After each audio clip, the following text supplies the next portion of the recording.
산상수훈 말씀 계속 살펴보고 있는데, 이 산상수훈의 말씀이 예수님의 세계관과 또 핵심 가르침을 가르쳐주는 아주 중요한 말씀이다라고 하는 것을 계속 나누고 있죠.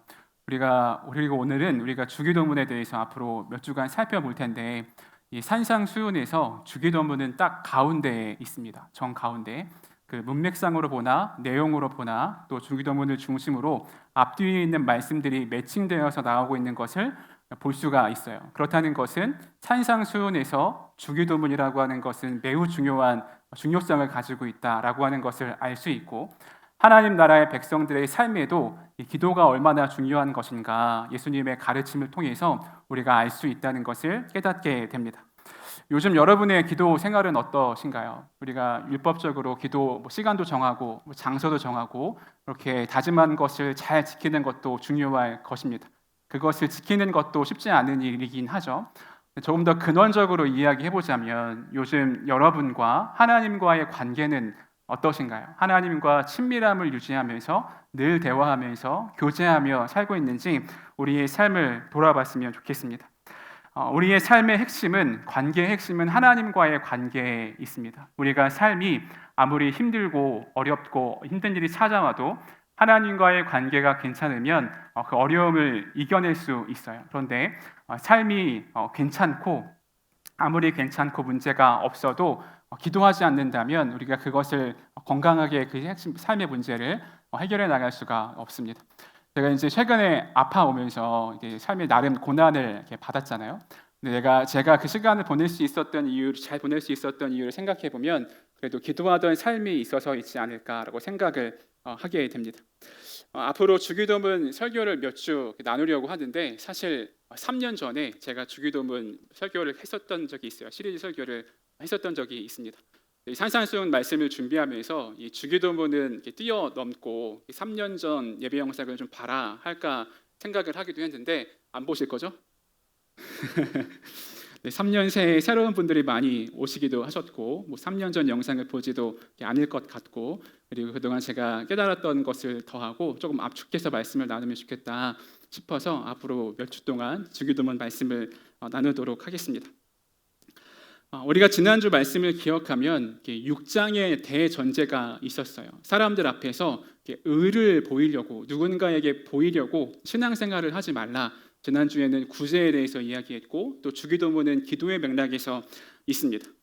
하나님 나라 백성의 기도는 다른 종교의 기도와는 독특성을 가지고 있습니다. 다른 종교에서의 기도는 기도를 드리는 사람이 중요합니다. 내가 얼마나 애를 쓰고 얼마나 정성을 다하고 얼마나 힘을 다해 기도했는가에 맞춰져 있다면, 기독교의 기도는 하나님이 얼마나 특별한 분이신가에 맞춰져 있습니다. 그래서 우리가 애쓰고 노력하고 스스로를 자해하면서 기도하지 않아도 되는 이유는 우리의 기도를 받으시는 하나님이 특별한 분이시기 때문에 그래요. 내가 특별한 게 아니라 기도를 받으시는 하나님이 특별한 분이시기 때문에 그렇습니다. 예수님은 오늘 본문을 통해서 어떻게 기도하지 말고 어떻게 기도해야 된다라고 하는 것을 말씀해 주고 있습니다. 첫 번째는 이렇게 기도해서는 안 된다라고 하는 기도인데, 첫 번째는 위선자의 기도예요. 마태복음 6장 5절 같이 한번 읽어보겠습니다. 시작. 또 너희는 기도할 때에 외식하는 자와 같이 하지 말라. 그들은 사람에게 보이려고 회당과 큰 거리 어귀에 서서 기도하기를 좋아하느니라. 내가 진실로 너희에게 이르노니 그들은 자기 상을 이미 받았느니라. 아멘. 예수님 당시에 유대인들이 기도할 때 그들은 늘 길가에, 사람들이 많이 다니는 길가에 서서 두 손을 이렇게 올리고 기도를 했다고 합니다. 사람들에게 제가 기도하고 있습니다, 내가 이렇게 기도할 만큼 최선을 다해서 신앙생활을 하고 있습니다 라고 하는 것을 보여주는 거죠. 내가 이렇게 의로운 존재라고 하는 것을 보여주는 것이 그 당시의 유대인들의 기도 모습이었어요. 혹시 여러분 중에 길가에 서서 두 손 들고 기도하는 것을 즐겨 하시는 분 계신가요? 그렇게 기도하지 잘 않으시죠? 그냥 기도만 해도 감사할 것 같죠? 그런 마음이 듭니다. 그럼 우리는 이런 위선자의 기도와는 전혀 상관없는 기도의 삶을 살고 있는가라고 생각해 봤을 때 꼭 그렇지는 않습니다. 위선자의 기도란 기도의 내용과 형식으로 다른 사람에게 좋은 영향을 주려고 하거나 아니면 다른 사람을 조정하려고 하는 것을 위선자의 기도라고 할 수 있습니다. 혼자 기도할 때보다 이렇게 여럿이 기도할 때 이런 것들이 더 많이 나타나죠. 기도를 통해서 나의 성경 지식을 이렇게 뽐내기도 하고, 잘 듣다 보면 이게 기도인지 설교인지 헷갈리는 기도를 들을 때도 있습니다. 그렇게 나를 드러내 보이려고 한다거나 아니면 나의 지식을 뽐내려고 하는 것, 누군가에게 영향력을 끼치려고 하는 기도는 위선자의 기도라고 할 수 있습니다. 자신을 영화롭게 하는 행동이라고 할 수 있어요. 두 번째 기도는 이방인과 같은 기도입니다. 우리 마태복음 6장 7절인데 우리 세 번역으로 같이 한번 읽어보겠습니다. 시작. 너희는 기도할 때에 이방 사람들처럼 빈말을 되풀이하지 말아라. 그들은 말을 많이 하여야만 들어주시는 줄로 생각한다. 사람들이 왜 이렇게 말을 많이 하고 되풀이하며 기도해야 기도를 들어주시는 분이 잘 들어주실 거라고 답해 주실 거라고 생각을 할까요? 나의 노력이 그만큼 들어가야 한다고 생각하기 때문에 그렇습니다. 물론 반복해서 기도하는 것은 나쁜 것은 아닙니다. 예수님도 사도 바울도 반복해서 기도하는 모습을 보여주어요. 그런데 빈말로 반복해서 하는 기도는 이방인이 하는 기도라고 말씀하고 있습니다. 열왕기상 18장에 보면 바알과 아세라 선지자와 또 엘리야가 대결하는 장면이 나와요. 몇 년간 비가 오지 않자 장작을 갖다 놓고 제단을 쌓아놓고 각자의 신에게 이야기해 기도해서 불을 먼저 내리게 하는 사람이 승리하는 그런 행위를 하게 됩니다. 그때 바알 선지자들이 6시간 동안 아침부터 밤까지 이렇게 외쳐요. 바알이여 응답하소서, 바알이여 응답하소서 이렇게 외칩니다. 근데 6시간 동안 아무런 반응이 없으니까 막 춤을 추기도 하고 스스로 자해하기도 하면서 그런 기도를 계속합니다. 그런데 아무런 반응을 보이지 않아요. 이방인이 하는 기도가 이런 기도입니다. 또 사도행전 19장 34절에 보면 대표적인 이방인의 기도가 나오는데 그들은 그가 유대인인 줄 알고 다 한 소리로 외쳐 이르되 크다 에베소 사람의 아데미여 하기를 2시간이나 하더니 2시간 동안 아데미 여신은 위대하다 이것을 계속 외치는 거예요. 아데미 여신은 위대하다. 비인격적인 기도라고 할 수 있습니다. 어딜 가든 지안이랑 다니면 사람이 많은 데에 있어도 지안이가 아빠 하는 소리에 잘 듣고 반응해 줍니다. 제가 제 자녀니까 당연히 그렇게 하겠죠. 지안이가 아빠를 2시간 동안 6시간 부르도록 제가 놔두지 않습니다. 아빠라고 하면 필요를 알아주고 때론 들어주기도 하고 안 들어주기도 합니다. 이방인과 같은 기도는 무엇이냐면 계속해서 부르는 거죠. 아빠를 6시간 동안 부르고 2시간 동안 부르고 나를 자해하면서 부르고 그게 이방인과 같은 기도입니다. 그러나 하나님은 비인격적인 분이 아니시라는 것을 우리가 기억해야 될 필요가 있어요. 세 번째로 우리가 피해야 할 기도는 종교적 형식주의자의 기도입니다. 여러분 보통 주기도문 언제 하세요? 예배 시간에 목사님이 없다 그러면 주기도문으로 마치겠습니다 하면서 주기도문 그때 이제 한번 하고, 아니면 어릴 때 배운 게 있어서 힘들면 주기도문 외워봐 하면서 주기도문을 외우기도 합니다. 교회 학교 다니셨던 분들은 어릴 때 시험 같이 보기도 하죠. 사도신경과 주기도문 틀리지 않고 외우기 이런 것도 하기도 합니다. 그러니까 주기도문을 외울 때 한자도 틀리지 않고 다 외워야 된다 이런 생각을 가지고 외울 때가 있어요. 그러니까 그것이 우리가 기도하는 것을 갇히게 하는 거죠. 근데 너희는 이렇게 기도하라라고 하는 부분을 영어 성경으로 보면 너희는 이런 방식으로 이런 형식으로 기도하라라고 해석하고 있습니다. 그러니까 한자도 틀리지 않고 기도하고 목사님이 없을 때 주기도문으로 마치고 이렇게 주기도문을 사용하는 게 아니라 예수님이 주기도문을 가르쳐 주신 그 방식과 의미를 사용해서 우리의 말로도 기도할 수 있어야 된다라고 하는 것이에요. 그리고 마지막 네 번째는 이신론자의 기도입니다. 여러분 이신론이 무엇인가요? 신이 세상을 창조하긴 했는데 세상 만들어 놓은 세상에 신이 간섭하진 않는다. 이게 이신론입니다. 신이 창조를 했지만 세상에 간섭하지 않는 게 이신론자예요. 앞에 세 가지 기도의 잘못된 모습보다 더 안타까운 모습이 이신론자의 모습입니다. 왜냐하면 그들은 아예 기도를 하지 않기 때문에 그렇습니다. 신이 있긴 있어서 창조했지만 이 세상에 개입하지 않고 내 삶에도 개입한다고 생각하지 않기 때문에 이들은 기도하지 않습니다. 그래도 앞에 세 가지의 모습은 기도를 한다는 데 의의가 있어요. 어떤 형식으로라도 기도를 한다는 데 의의가 있습니다. 기도를 하다 보면 기도의 깊이가 깊어지기도 하고 잘못된 기도의 방향을 하나님이 고쳐 가시기도 해요. 그런데 이신론자들은 기도 자체를 하지 않습니다. 기도하지 않아도 내 삶에 문제가 없다라고 생각을 해요. 그런데 기도의 목적이 무엇인가요? 하나님의 내 삶에 개입해서 내가 원하는 것이 다 이루어지고 내 삶이 순탄하는 데 있지 않고 하나님과 친밀한 관계를 맺는 데 기도의 목적이 있음을 우리가 기억해야 됩니다. 이것이 잘못된 기도의 모습입니다. 위선자의 기도, 이방인의 기도, 종교 형식주의자의 기도, 그리고 이신론자의 기도. 여러분의 기도의 모습을 한번 잘 돌아보면 좋겠습니다. 그럼 이어서 예수님은 우리가 어떻게 기도해야 하는가를 이어서 말씀하시는데, 첫 번째는 하나님을 구하는 기도입니다. 마태복음 6장 6절 같이 읽어보겠습니다. 시작. 너는 기도할 때에 내 골방에 들어가 문을 닫고 은밀한 중에 계신 내 아버지께 기도하라. 은밀한 중에 보시는 내 아버지께서 갚으시리라. 아멘. 여기에 보면 골방에 들어가라라고 말씀하는 것을 볼 수가 있습니다. 이 말은 하나님께만 집중할 수 있는 상황과 장소를 찾으라라고 하는 말이라고 볼 수가 있습니다. 이게 반드시 물리적인 공간으로 내가 다른 사람의 아무런 방해를 받지 않는 곳이라고는 이야기할 수 없어요. 하나님과 친밀하게 연결될 수 있는 곳, 하나님께 집중할 수 있는 곳이라면 그 어디가 골방이 될 수 있습니다. 가령 여러분이 출근길에 사람 많은 지하철에 타고 있는데 하나님께 잘 집중해서 기도할 수 있다, 예배할 수 있다라고 하면 그것도 골방이 될 수가 있습니다. 그런데 반대로 아무도 없는 혼자만 있는 조용한 곳인데 하나님께 집중하지 못하고 오히려 핸드폰하고 기도해야지 하면서 핸드폰 하다가 또 시간을 막 흘려보낸다면 그것은 오히려 골방이 아닐 수 있다라고 하는 거죠.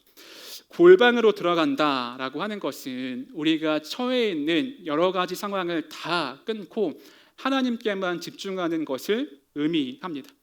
세상 살아가면서 힘든 일이 얼마나 많아요, 그죠? 제가 요즘도 이제 제 삶을 돌아보면서 가끔 그런 생각이 들어요. 내가 암인 게 맞았나? 그런 생각이 듭니다. 내가 암 환자인 게 맞나? 그런 생각이 들 때가 있어요. 막 현실을 부정하고 싶은 생각이 들기도 하고, 앞으로 이게 갑상선 없이 잘 살 수 있을까? 이런 걱정이 들기도 하고 그렇습니다. 건강에 문제가 있을 수도 있고, 재정에 문제가 있을 수도 있죠. 결혼을 하긴 해야 되는데 재정이 없고. 진로가 불투명하고 이런 삶의 문제가 켜커이 우리 삶에 쌓여 있습니다. 그럴 때 의지가 필요한 것이죠. 단호히 바깥 세상의 소리를 끊고 내 안에 부정적인 내면의 소리를 끊고 하나님께 집중할 수 있는 곳이 골방이어야 한다라고 하는 것입니다.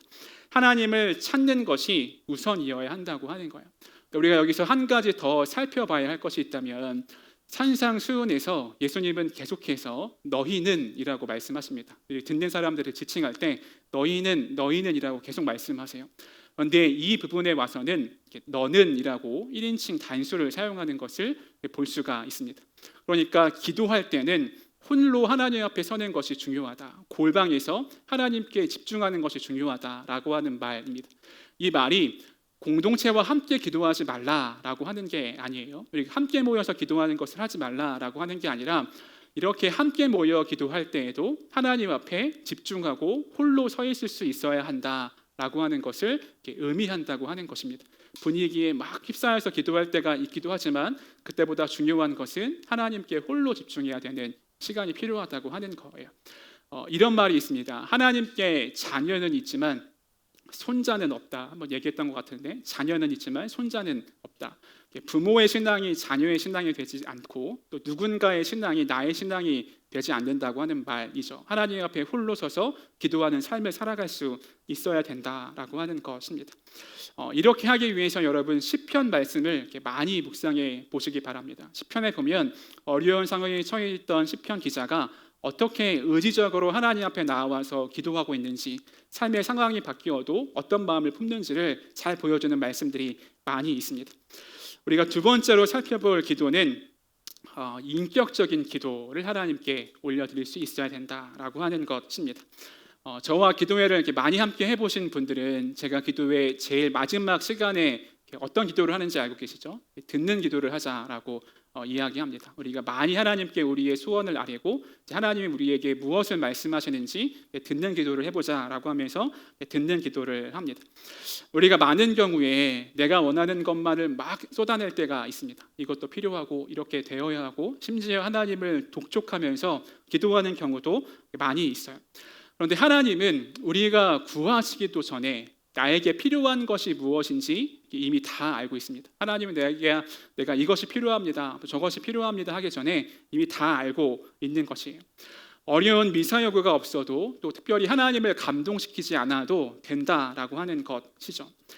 이제 지한이가 아빠라고 부르면 뭐가 필요한지 대강 눈치를 챕니다. 9살이 될 동안 사랑으로 제가 나름 키웠기 때문에 아빠라고 부르면 얘가 뭐가 필요하구나라고 하는 것을 알게 돼요. 물론 다 들어주지는 않습니다. 좀 크니까 혼자 할 수 있는 일들이 많아졌는데 샤워도 혼자 하고 양치도 혼자 해요. 나중에 여러분 아이 키워보면 알겠지만 애가 혼자 씻는다. 놀라운 하나님의 은혜입니다. 혼자는 잘 씻는데 이제 머리 말리는 걸 되게 싫어해요. 귀찮아해요. 머리를 잘 말려야 감기 걸리지 않는다고 말리라고 하는데 이걸 귀찮아하니까 아빠한테 와서 말려줘 이렇게 이야기합니다. 제가 말려줄까요? 잘 안 말려줍니다. 혼자 할 수 있는 것은 혼자 해라 이렇게 이야기해요. 그런데 이제 얼마 전에 추석이 지나고 집에 가서 씻어 했는데 아빠가 머리 말려줘 이렇게 또 얘기하는 거예요. 제가 어떻게 했을까요? 알아서 하라고 맞습니다. 혼자 잘 씻으라고 했더니 얘가 뭐라고 하냐면 내가 5만 원 줄게 이러는 거예요. 명절 때 용돈 좀 받았거든요. 내가 5만 원 줄게. 그럼 다음 날은 어떻게 할 건데 다음 날도 5만 원 준대요. 그 다음 날은 내가 좀 고민해 보더니 1,000원 줄게 이렇게 그럼 안 한다고 그렇게 하다가 이거 얼마나 귀찮으면 이렇게 5만 원까지 준다고 하면서 머리를 말려달라고 할까. 큰 장사 아닙니까 여러분? 머리만 잘라도 2만 원인데. 그래서 제가 이제 머리를 이렇게 말려주고 5만 원을 어떻게 했을까요? 잘 받아가지고 쓰진 않고 책상 위에 이렇게 올려놨습니다. 그러니까 지한이가 하려고 하는 이야기는 지한이가 아빠 부르면 다 알고 있지만 뭐가 필요한지 알고 있지만 필요에 따라서 해줘야 되는지 안 해줘야 되는지는 아빠가 판단하는 거죠. 하나님께 기도한다고 할 때 하나님은 우리의 필요를 다 알고 있지만 하나님이 그것을 들어주실까 아닐까는 하나님이 우리에게 좋은 것이 무엇인가를 알고 계시기 때문에 그렇게 한다라고 하는 것입니다. 그래서 기도를 한 뒤에 꼭 이렇게 기도해 보세요. 주님, 제가 여기에 있습니다. 말씀해 주세요. 이런 기도의 자세가 필요합니다. 내 소원만을 다 아닐 필요가 없다라고 하는 것이죠. 그래서 우리는 기도할 때 그런 기도의 자세가 필요해요. 주님, 제가 무엇을 위해 기도해야겠습니까? 주님, 저에게 원하시는 것이 무엇입니까? 제가 3년 전에 주기도문 시리즈 마지막 시간을 보내면서 그때 설교하지 않고 기도 실습을 했던 적이 있어요. 설교 시간에 계속 배웠던 것을 가지고 실습을 했었는데 잠깐 개론의 형식으로 한번 보여드리겠습니다. 하나님 앞에 나아가면 하나님 먼저 우리에게 이렇게 물어보십니다. 너는 나를 누구라 하느냐라고 한다면 우리는 이렇게 기도할 수 있어요. 하늘에 계신 우리 아버지이십니다. 또 이렇게 물어보십니다. 내가 진정 원하는 것이 무엇이냐? 우리는 이것도 해주세요, 저것도 해주세요라고 하지만 이 질문의 의도는 너는 나의 영광, 나의 나라, 나의 뜻에 어떤 자세를 가지고 있느냐라고 하는 질문입니다. 우리 이렇게 기도할 수 있어야 돼요. 하나님의 이름이 거룩하게 여김을 받을 수 없고 하나님의 나라가 이 땅에 임하시옵고 하나님의 뜻이 하늘에서 이룬 것 같이 이 땅에서도 이루어지게 하옵소서. 이렇게만 기도해도 우리의 기도의 모습이 형식이 바뀌기 시작합니다. 하나님이 나의 모든 삶을 통해서 어떻게 영광 받으시겠습니까? 어떻게 주님의 존재가 나를 통해 드러나겠습니까? 이런 기도를 할 수 있어야 돼요. 그 다음은 우리에게 이렇게 질문하십니다. 내가 진정 필요한 것은 무엇이냐? 그때 우리는 이렇게 기도할 수 있어야 돼요. 우리에게 일용할 양식을 주시옵고 우리에게 잘못한 자를 용서하여 준 것 같이 우리의 죄를 사해 주시고 우리를 시험에 들게 하지 마시고 악에서 구하시옵소서. 나중에 더 자세히 말씀들을 살펴보겠지만 내가 정말 무엇을 구하며 살아야 하는지, 어떤 삶의 자세를 가지고 살아야 하는지를 예수님이 이 주기도문을 통해서 우리에게 말씀해 주고 있다. 그리고 우리는 그것을 기도함으로 우리의 삶을 살아내야 한다라고 하는 것을 기억해야 돼요. 마지막으로 하나님은 이렇게 물어보십니다. 내가 이런 담대한 기도를 드릴 수 있는 근거가 무엇이냐? 라고 물어볼 때 우리는 왜냐하면 나라와 권세와 영광이 영원히 아버지께 있기 때문입니다 라고 답하며 기도할 수 있어야 된다고 하는 것이죠. 주기도문을 그냥 단지 외우는 사람, 어떤 주문처럼 외우는 사람, 예전에는 뭐 귀신 나올 것 같은 무서운 상황에서 주기도문 외워라 이렇게 가르치기도 했었습니다. 근데 그런 정도의 깊이의 기도를 이해하고 있다면 이 주기도문의 신비와 깊이를 다 가지고 알 수 없게 기도를 하게 된다라고 하는 것이죠. 제가 요즘에 일상을 다시 이제 회복하고 있는 중이긴 한데, 그래서 지금은 잘 못하고 있지만 예전에 수술 받기 전에는 하루에 꼭 시편 2편을 묵상하고 주기도문을 가지고 기도하는 훈련을 계속 해왔습니다. 주기도문 한 구절 한 구절을 보면서 예수님이 이 말씀을 하신 의도와 뜻이 무엇인지를 잘 공부하고 그 공부한 것을 품고 기도했던 시간을 보냈었어요. 그렇기에 그런 시간을 보냈기에 최근에 있었던 일도 잘 버텼다 생각이 듭니다. 여러분, 기도를 훈련해야 됩니다. 특별히 인격적인 기도는 훈련하지 않고 배우지 않고는 나오지 않는 기도예요. 위급할 때는 누구나 본능적으로 기도합니다. 그러나 하나님과 친밀하게 기도하기 위해서는 훈련이 필요해요. 누가복음 11장에 보면 예수님의 제자들이 예수님께 나와서 우리에게 기도를 가르쳐 주십시오 이렇게 이야기하는 장면이 있습니다. 근데 유대인들은 매일매일 기도했거든요. 그들이 기도하는 방식을 몰라서 예수님께 나와서 기도하는 방법을 알려달라고 이야기했던 게 아니었어요. 그들이 보니까 예수님의 기도는 그들과 해왔던 기도와는 다르게 하나님과 친밀한 관계를 맺으며 기도해왔던 것을 보았기 때문에 기도를 알려달라라고 질문했다라고 하는 것이죠. 그래서 꼭 여러분의 골방을 만드시기 바랍니다. 어떤 사람들은 저는 따로 기도하지 않아도 매일매일 기도해요. 순간순간 기도해요. 항상 기도해요. 이렇게 말하기도 합니다. 그런데 그것은 기도를 잘 모르기 때문에 하는 말이기도 합니다. 우리는 기도가 나의 의식의 언저리에서 흘러가듯이 하는 것이 아니라 하나님의 임재 가운데 들어가야 한다라고 하는 것을 기억해야 될 필요가 있습니다. 하나님과 꼭 집중해서 만나는 시간이 필요한 것이죠. 이것은 훈련하지 않고 연습하지 않으면 이룰 수 없는 것입니다. 앞으로 주기도문의 말씀을 나눌 동안 이 기도의 훈련의 기회로 여러분의 삶을 잘 한번 삼아 보시기 바랍니다. 말씀을 듣는 것에서 끝나지 않고 여러분의 기도의 자리로 연결되었으면 좋겠어요. 예수님은 본격적으로 기도를 알려주시면서 이렇게 말씀하십니다. 마태복음 6장 9절 상반절인데 같이 읽어보겠습니다. 시작. 그러므로 너희는 이렇게 기도하라. 아멘. 네, 이 부분을 보면 예수님이 무엇을 강조하고 있는지를 볼 수가 있는데 켈라어 원어로 보면 이 너희는이라고 하는 말이 굳이 들어가지 않아도 다 이해가 되는 그런 문장입니다. 그러므로 이렇게 기도하라. 헬라어를 알고 있다면 우리 한국말도 그렇지만 너희는이라고 하는 표현이 굳이 없어도 사용하지 않아도 되는 그런 표현이에요. 근데 예수님이 기도를 가르쳐 주시면서 첫 문장에서 너희는 이렇게 기도하라. 너희는을 강조하는 이유가 있다라고 하는 것이죠. 이 단어를 두 가지 측면에서 해석해 볼 수가 있습니다. 첫 번째에서는 오늘 나눈 말씀의 맥락에서 외식하는 자와 같이 기도하지 않는 너희는이라고 볼 수가 있어요. 이방인과 같이 기도하지 않는 너희는이라고 해석할 수가 있습니다. 그런데 예수님의 의도는 더 큽니다. 그들과 반대되는 너희는이라고 하는 뜻도 있지만 여기서 말하는 너희는이라고 하는 말은 더 근본적으로 하나님 나라의 백성으로 부르심을 받은 너희는이라고 하는 의미가 더 크다라고 하는 것이에요.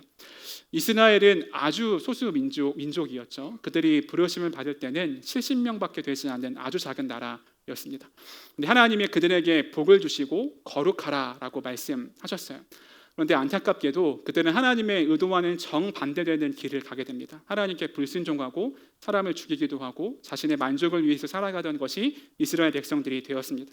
그래서 하나님이 여러 강대국들을 통해서 그들을 심판하시죠. 우리가 잘 알고 있는 것처럼 하나님의 본심은 멸망에 있지 않았습니다. 하나님이 멸망시키고자 했다면 이미 끝난 싸움이었을 거예요. 그런 여러 시간들을 통해서 회복하고자 했던 것이 하나님의 마음이었습니다.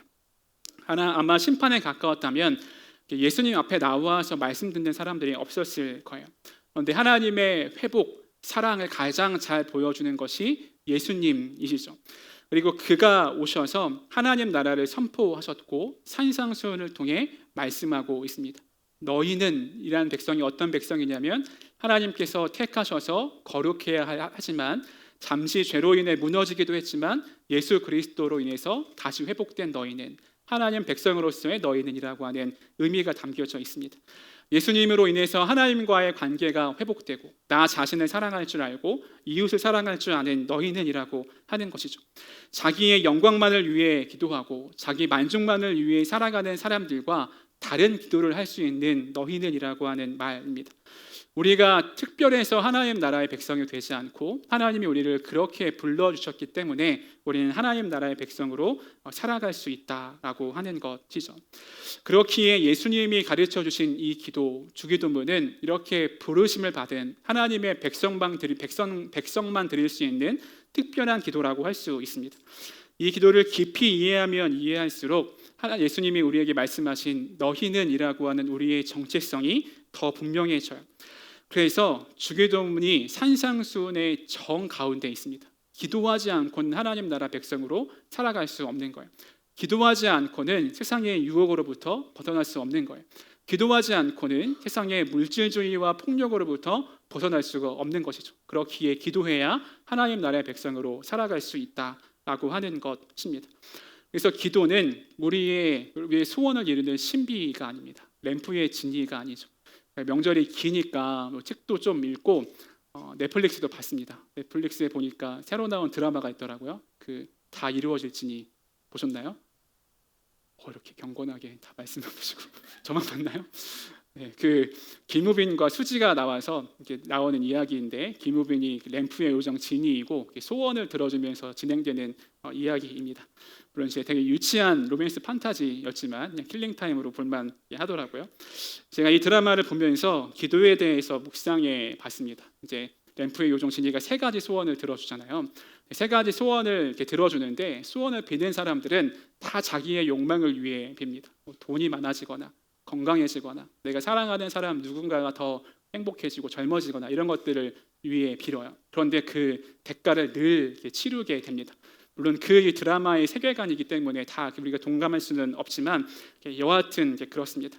소원을 이루면 더 행복해질 것 같고 내가 더 나은 사람이 될 것 같고 더 높은 위치에 있을 것 같지만 꼭 그렇지는 않는다라고 하는 거죠. 기도를 소원으로만 보면 이런 함정에 빠지게 됩니다. 그래서 여러분 세 가지 소원을 들 수 있다, 이루어질 수 있다라고 하면 어떤 소원 비시겠어요?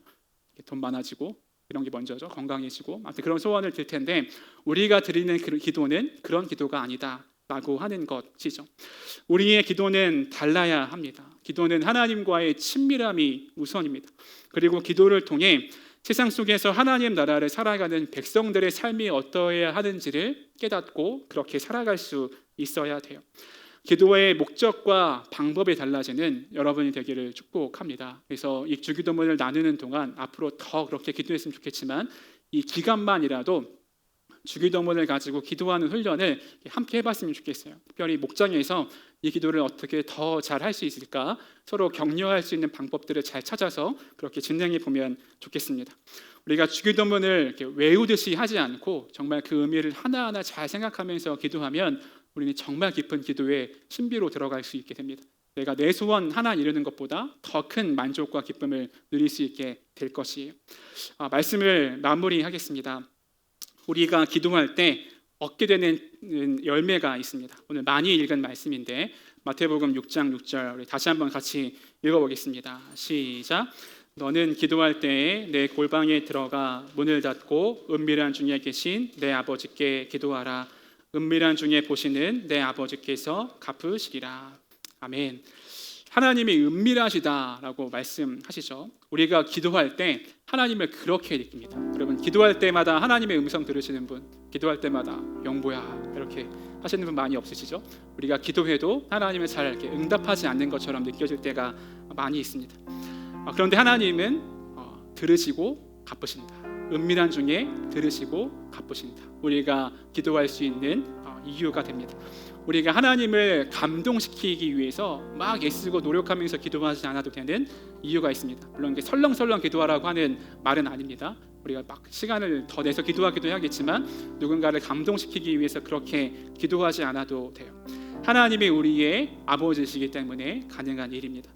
그런데 한 가지 짚고 넘어가야 할 것이 있습니다. 어떤 분들은 이렇게 이야기할지도 몰라요. 하나님이 아버지시라면 내 삶은 왜 이렇게 이렇습니까? 내가 이렇게 열심히 기도했는데 내 삶은 왜 나아지는 것이 없습니까? 이 문제는 왜 해결되지 않습니까? 이런 질문이 있을 수 있습니다. 이게 참 대답하기 곤란하기도 하고 어려운 질문이기도 하죠. 이 질문에 1 플러스 1은 2입니다. 이렇게 명확한 답을 줄 수는 없습니다. 그것도 좀 안타까운 것 같아요. 그래도 이때도 우리에게 필요한 것은 골방으로 들어가 기도하기 시작해야 된다. 하나님과 더 깊은 관계로 나아가야 된다. 그렇다면 하나님은 우리의 이 고통의 기도를 들으시고 응답하신다라고 하는 것을 기억해야 될 필요가 있습니다. 기도 생활이 소홀해지신 분들 계시죠? 이제 연말을 향해 가면서 이렇게 연초에 했던 다짐들도 다 사그러지고 삶에 치이고 이러다 보면 하나님과의 관계가 제일 먼저 소홀해지고 기도하기가 어려워집니다. 다시 한번 의지적으로 기도해 보시기 바랍니다. 어떤 명확한 답을 듣지 못할 수 있지만 기도함으로 하나님과 더욱 친밀한 시간을 갖게 될 것입니다.